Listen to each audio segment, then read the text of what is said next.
Selamat siang pemirsa TV BJ News, jumpa lagi bersama saya Fadilatun Nisa yang menyampaikan berita terkini terkait konflik agraria di Desa Mangkupadi Tanah Kuning, Kecamatan Tanjung Palas Timur, Kabupaten Bulungan Kaltara. Berikut berita selengkapnya yang akan dilaporkan langsung oleh rekan kami di tempat kejadian perkara.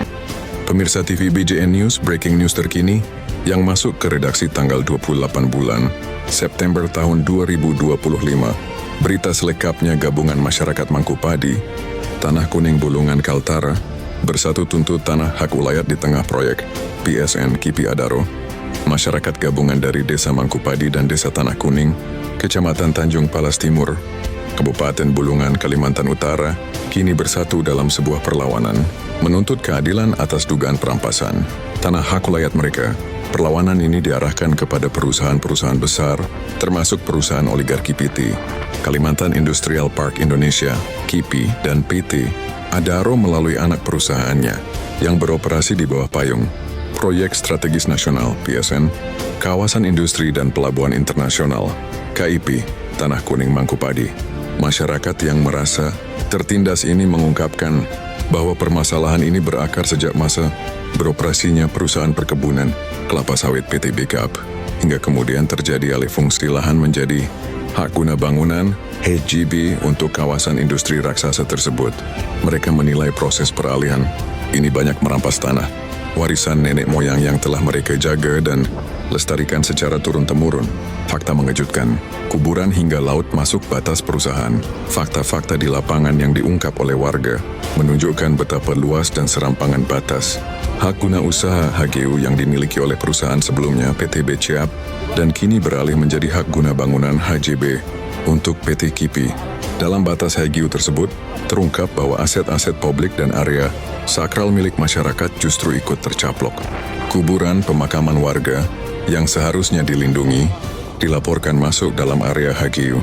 Selain itu, jalanan umum, sungai, rumah-rumah warga, kebun-kebun produktif milik masyarakat, dan bahkan fasilitas-fasilitas milik pemerintah pun tak luput dari klaim batas perusahaan. Yang lebih memprihatinkan, klaim HGU tersebut juga merambah hingga ke wilayah perairan. Pinggiran laut yang merupakan mata pencaharian utama para nelayan setempat juga termasuk dalam batas yang kini dialihfungsikan untuk proyek KIPI. Kondisi ini secara langsung mengancam ruang hidup dan kedaulatan masyarakat, baik yang hidup dari darat maupun laut. Seruan keadilan dan landasan konstitusi, salah seorang perwakilan warga, menegaskan bahwa mereka pada prinsipnya mendukung program pemerintah untuk pembangunan PSN untuk kemajuan daerah, namun dukungan tersebut harus disertai dengan perlindungan terhadap hak-hak dasar masyarakat. Kami mendukung program pemerintah, akan tetapi tolong perhatikan hak-hak kami sebagai warga masyarakat yang sudah memiliki tanah hak dari warisan nenek moyang kami. Dari turun-temurun dari dulu kami jaga dan kami rawat dan lestarikan. Ujar warga tersebut dengan nada penuh harap, bagaimana mungkin kuburan leluhur kami, jalan kami, sungai kami, semua bisa jadi milik perusahaan. Masyarakat mendesak pemerintah daerah kabupaten, provinsi, dan secara khusus memohon perhatian pemerintah pusat melalui Bapak Presiden Haji Prabowo Subianto untuk turun tangan. Mereka berharap Presiden dapat memberikan kebijakan yang adil dan layak yang sejalan dengan konstitusi negara.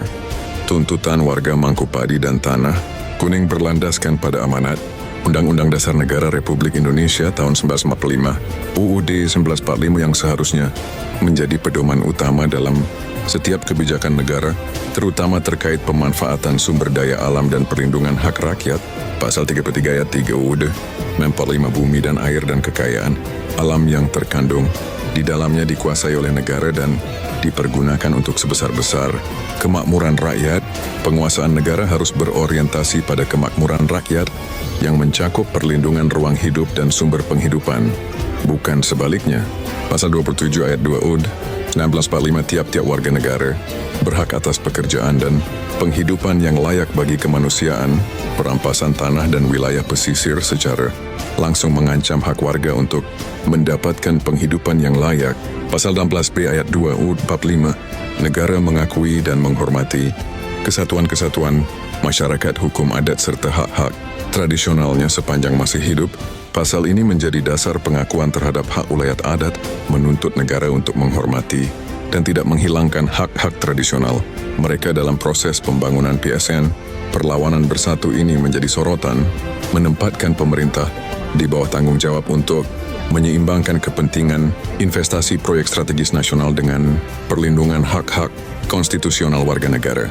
Masyarakat menunggu langkah konkret dari pemimpin nasional untuk menjamin keadilan bagi rakyat kecil di tengah derasnya arus investasi skala besar. Assalamualaikum warahmatullahi wabarakatuh, warga Kalimantan Utara yang saya hormati semua. Ya, sekilas info saya mau menyampaikan bahwa dengan terbitnya artikel yang diluncurkan oleh Greenpeace, Koalisi Masyarakat Sipil setara meluncurkan laporan kebohongan hijau berisi temuan pelanggaran sosial dan ekologi pada kawasan industri hijau Indonesia di Kalimantan Utara. Ini khususnya pada PT KIPI ya, yang ada di Tanah Kuning.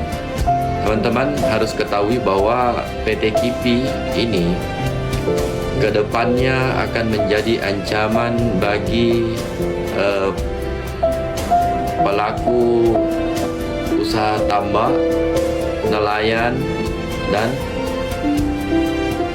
petani rumput laut. Kenapa saya katakan seperti itu, teman-teman? Karena kita berbicara di sini masalah limbahnya. Masalah limbah itu sudah bisa dipastikan beberapa tahun ke depan akan mencemari air laut yang ada di Kalimantan Utara. Kalau berdasarkan artikel yang diterbitkan Greenpeace itu di kisaran angka 200 ribuan sekian liter per 4 jam mereka harus membuang limbah. Jadi teman-teman ya yang bergerak di bidang tambak, terus tuh nelayan, rumput laut, berhati-hatilah teman-teman ya. Kita lebih baik mencegah daripada mengobati.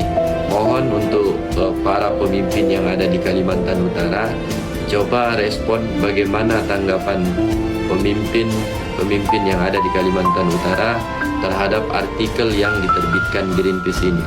Ini menjadi ancaman bagi warga Kalimantan Utara ya. Kita miris kalau sampai ke depannya itu terjadi. Jangan sampai ya perusahaan ini berdiri hanya untuk orang-orang tertentu, bukan kepentingan masyarakat pada umumnya di Kalimantan Utara. Oke teman-teman, maju Kaltaraku, sehat warganya, sejahtera warganya, merdeka. Assalamualaikum warahmatullahi wabarakatuh.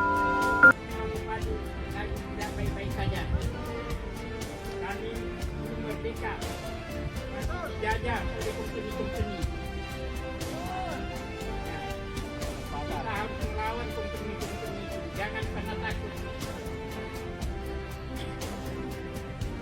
Sudah berapa tahun Indonesia merdeka, tapi Tanah Kuning saja belum merdeka. Jadi kami berharap kepada teman-teman Kaltara, mari kita bersatu untuk melawan